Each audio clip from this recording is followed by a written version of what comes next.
Hey guys, Alice Sophie Piratina here, and welcome to the video. I know you're wondering, where was I yesterday? Am I not in the mood to do the videos because you guys don't subscribe to my channel? Yes, you are. If that of whose idea unsubscribe my channel, please give it back, please. Anyway, we're doing the ghost story. This time is bedtime ghost story number 3. So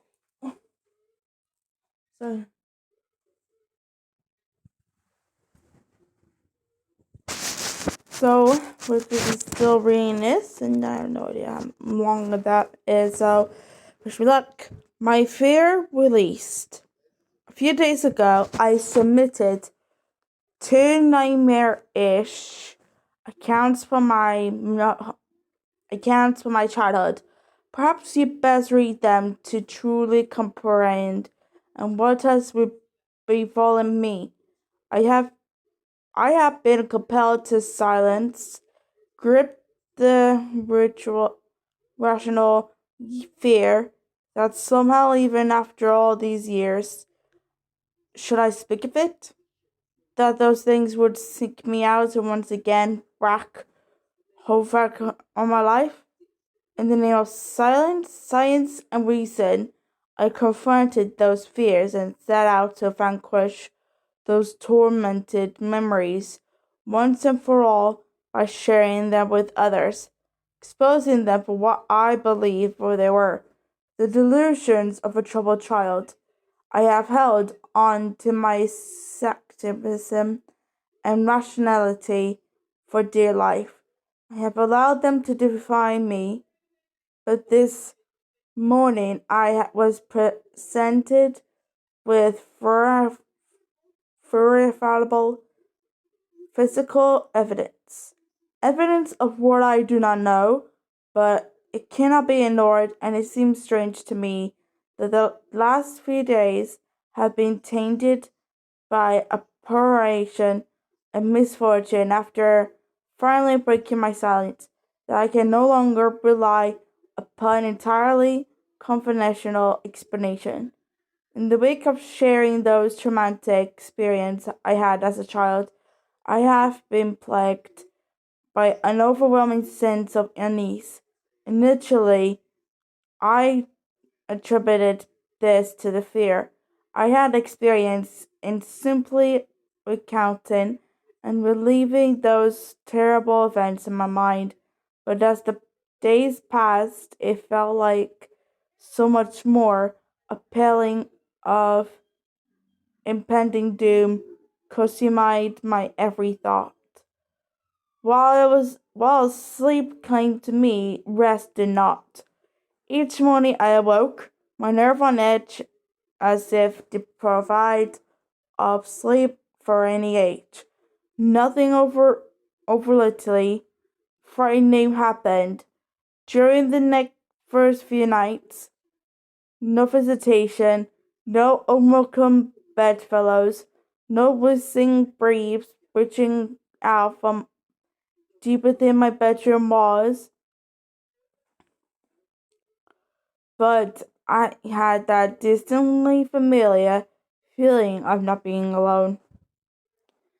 Do not misunderstand. I did not sense someone in the room with me. I did not hear, smell, or feel anything remotely supernatural, but throughout my days and nights, I had sensed something subtle.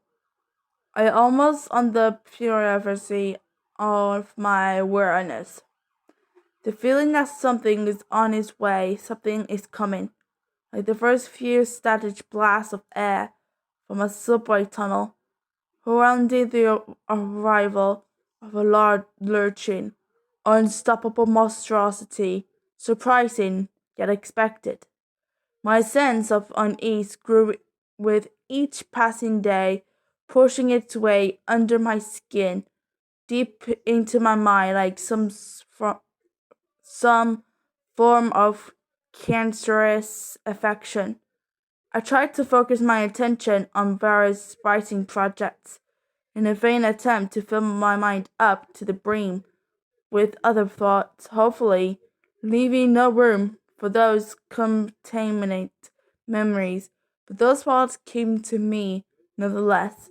My anxiety gained momentum until I could think of nothing else. I had to do something. I had studied physiology for years at university.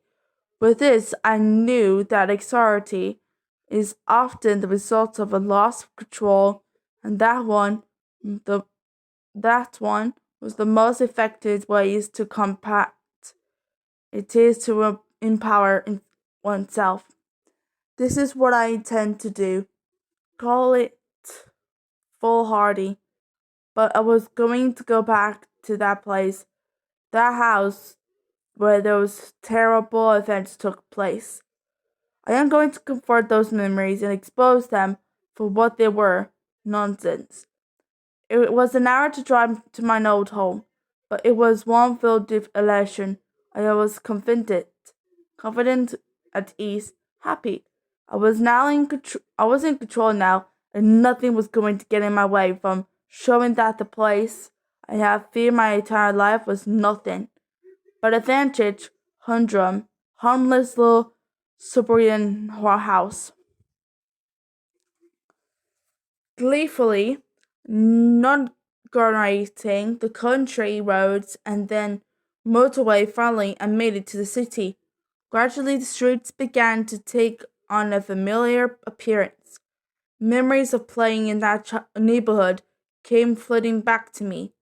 A play park, my favorite slide, an ash pitch where we used to play football, my schoolyard, filled with hide and seek and friendships, long since abandoned but never forgotten. My mind wandered through those memories like a prodigal son walking home. Wandered so much so that before I realized it, I was pulling into the street where I had once lived. The road was long and disappeared far into the distance, finally entering into a sharp, blind turn. It was an old neighborhood and had been planned and built long before the advent of the car. This was evident by the narrowness of its road, creating a strangely claustrophobic feeling, as if the house on each side was up, luring as passer-by. I slowed my speed and cast my eye over each house that I passed. It was an uniform place, with every house looking so similar. My heart suddenly began to beat faster as a cold chill crawled up my spine. There was, there was the house. It was late afternoon and the street was quiet, almost lonely. I stared at that little place, wondering how such an ordinary home could have instilled so much fear in me. I had initially intended to only look at the house from afar, confirming it to me as a material construction entirely unexplainable and removed from anything uncanny. But as I parked, I took a deep breath, and before I knew it, I was out of my car, walking towards that old metallic gate, its once bright spiral shape now darkened by aged, flankly deep green paint and revealing nothing but rust beneath. I ran my fingers over its uneven top, and in the subtle gaps I pushed it open. Walking along the path, I was shocked at how disused the garden was. I thought to myself how much of a waste of a good lawn it was, which was all but obscured by a thick mosaic, weeds, and other invasive spices. But as I neared the house, I realized why. It was unoccupied. Once again, a shudder crept through me, but as my honesty rose up, I crush with my natural mantra. The simple explanation is usually the correct one. I assume that due to the current economic complaints that the house had probably just been on the market for some time and that the owner wasn't too aware of the old sentiment that the first bite is with the eye. But as I looked around, I could see no for sale sign nor one let. It generally seemed as though this house had been forgotten, abandoned, and left to rot. The windows at the front of the house were filthy and such almost impossible to see through. But as I wandered around to the back of the building, I could see more clearly inside. I would have imagined that a house, such as this one, would be empty. But on the contrary, it was entirely occupied by trappings of a modern life. I could see a television sitting in the living room corner, a coffee table with magazines strewn across it, various pieces of furniture sitting as if ready to be used, and a couple of coffee cups sitting on the window sill, still full, covered in mold. I guess. I would have thought the house was lived in if it was not for a thick layer of dust lying over everything, accompanied by an occasional spiderwebs. It seems as though the most recent occupant had left in a hurry and never returned. The clambering through a clambering through a sea of waist-high grass and bushes, I eventually arrived at that inrush's little window at the back of the house. The very sight of it frightened me, but there was mere memory and not the strange feeling of being watched from within as I experienced as a child. Peering in, the rooms looked eerily familiar.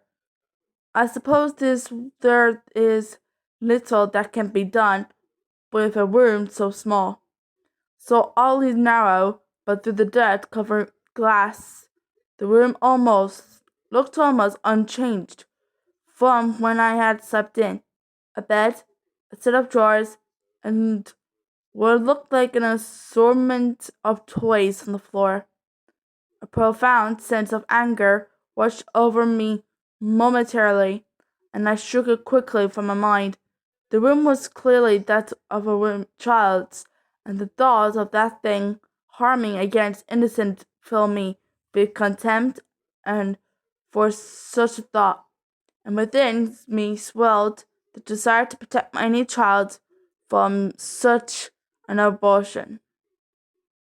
As I gazed at that wall, of which a bed lay alongside it, the hairs on the back of my neck stood up. For a moment, and it was for only the slightest, I thought I saw the blanket on top of the bed move. More than that, through that window pane, I could have sworn I heard a wheezing gasp. Closing my eyes tightly, I repeat another scientific mantra. Science does not own its depths to imagination. Opening my eyes, I saw nothing but an empty bedroom. No false spirits, no earthling things, just a room, no more, no less. I breathed a sigh of relief as it that all was well for the first time in many days. You may think that it was You may think that it was wishful thinking, but I genuinely felt that I had shown myself that there was nothing to be scared of, other than my overactive imagination. It was starting to get dark, and I wanted to be home before the night. Filled with confidence, now that my anxieties were behind me, there was one thing left. There was one thing. Sorry. Let me try again. Filled with confidence, Now that my anxieties were behind me, there was one last thing I needed to do. When we had left that house, we did so in a hurry. As a child, it was disorientating, even frightening to leave everything I knew behind. But there was one thing left, which I always wondered about. At the bottom of the garden stood a sycamore tree, which looked to be even older than the house. I was amazed at how unchanged it was. I had grown up, gone to pictures new, but the old sycamore still stood, and wise, warm, almost friendly in its appearance. I think it's right. Sorry. I think it's rites of passage for any child to have a place to hide things. It's often their first experience with independence, something removed from any authority figure. For me, my stage was halfway up from up the old Scudamore. I'm sure I must have looked like a fool, but I happily and gleefully climbed the tree with it abandoned. The configuration of the branches and changed places, but overall the happy memories of playing among us, the limbs of the old Scaramore, of having a little piece of the world to myself, away from everyone else, seemed vivid as it was remarkable how much remained unchanged. Halfway up, I caught my breath and smiled to myself. In the central trunk of the tree lay a hollow, whether it had been created by an animal, or perhaps the tongue of a gale on a wicked branch long ago. Never heard of that. I do not know, but it was where I kept things. If I found something of which I was sure would be taken from me for being inappropriate into the hollow, it will go. The truth is, though, that the material and the items inside were not very interesting, mostly just toys and merely exotic pieces of contraband, like a slingshot or some smoke bombs. I had no reason to hide the toys, but when I was young, it felt adventurous to have a secret. The hollow of dark and filled halfway with rotten leaves, no doubt disposed there from countless ardents, nevertheless. I reached deep inside to see what remained. I couldn't believe it. I had found a toy that I had hidden there before we moved all those years ago. I could feel the plastic in my hand. Its sharp edges were unmistakable, but the leaves and darkness of the hollow obscure diffused from me as I struggled to remove from the thick, wet mixture of rotten leaves and thin wine water. It seems to be called among us a collection of small twigs. The reason I was excited was that I knew when we moved that I had left one of my favorite toys behind. Small plastic, First World War British soldier. It may not sound like much, but I had grown up on my family stories of my grandfather's adventures during birth war and while he passed away before I was born. I would often act out extraordinary versions of the stories. With this small soldier in the role of the hero, my intrepid grandfather. At the time, I thought to follow the perfect hiding place for a soldier. My delight, however, quickly turned to horror. I felt sick to my stomach as I pulled out the soldier. I realized it was not my toy, but something else entirely. Please tell me it's not Poopy from the bird. Oh, I know sure your bird can pee. I'm not sure. Comment down below if you think birds can pee. I don't think so. Stuffed into the back of the hollow among us, the slurch, and now in my hand, was the skeletal remains of a small animal. The bone crunched together in my grip, as as the few small flakes of hair and flesh left on it. Petrified between my fingers, I almost lost my balance as the rotten and potent smell of death scathed through my muscled grasp, invading my sense. I down back climbed back down carefully, dejected. There was nothing else in the hollow. My toy was gone. The soldier one? What? Probably taken by another child during the subsequent years. What remained of the poor animal I buried under some loosened earth in the garden. I left that place immediately. Despite my unfortunate encounter at in the hollow, I still felt empowered. That I had actually plucked up the courage to revisit that place, to see how ordinary it really was, made me feel in control once more of my facilities. I did not at that time require anything other than conventional explanation. I said goodbye to the old neighborhood, to that bad memory once and for all, and began to make my way home. By the time I'd driven onto the motorway, something had begun to filter through from the back of my subconsciousness.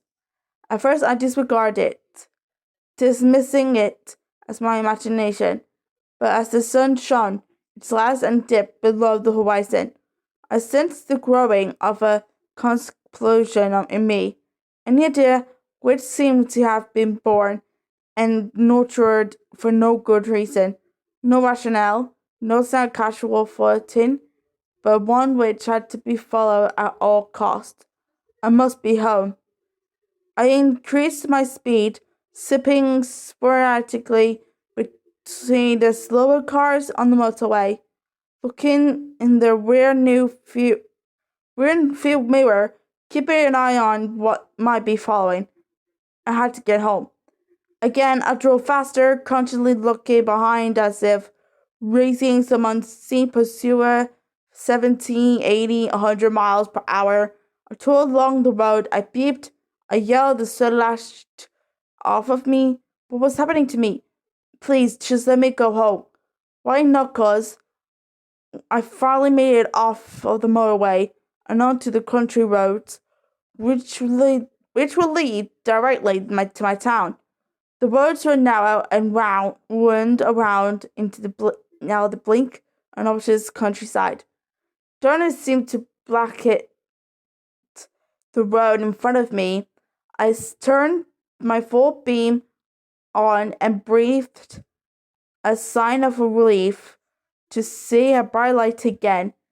Even if artificial, the maniac anxiety which had seemed to grip me on the motorway appeared to have diminished. However, I still glared into the rear view mirror more often than I should have, just to make sure that there was nothing following me.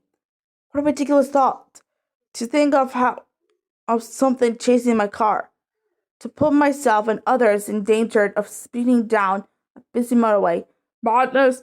Still madness or not, I still had felt compelled to get away as quickly as possible, and even though I had managed to clear my nerves, the loneliness of the road I was full my yearning for my own town, my own street, my own bed. Nervously, I traversed the web like winding roads which sneered through the countryside, feeling relieved at the first sight of that a surveyation and of the boundaries of my town. I pulled up outside of my house, switching the engine off, and sat for a moment in silence. I had to stop all of this nonsense. Things coming out of walls, watchers smothering me at night, looking into someone's window like a prowler. All of this was hallucinating. Tomorrow I would start afresh. No more writing about my childhood experience. No more feeling of dread-filled nights.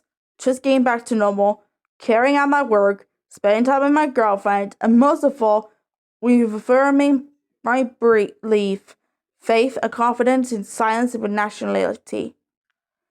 Then the thing in the back seat leaned over, grabbed me by the shoulder, and breathed a full, resonant breath from deep inside its lung down the back of my neck.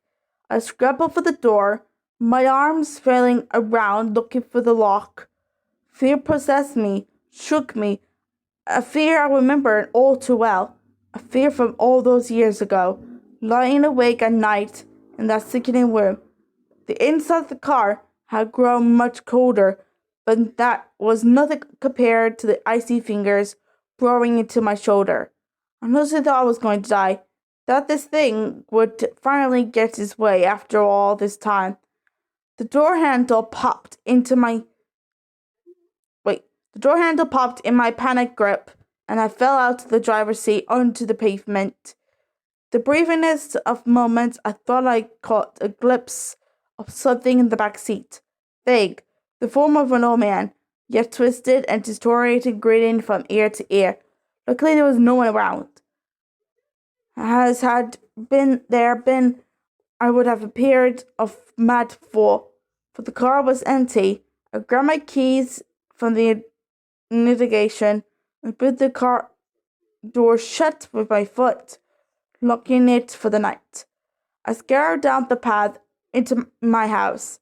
I'm not going to lie to you, but I drank myself to sleep last night.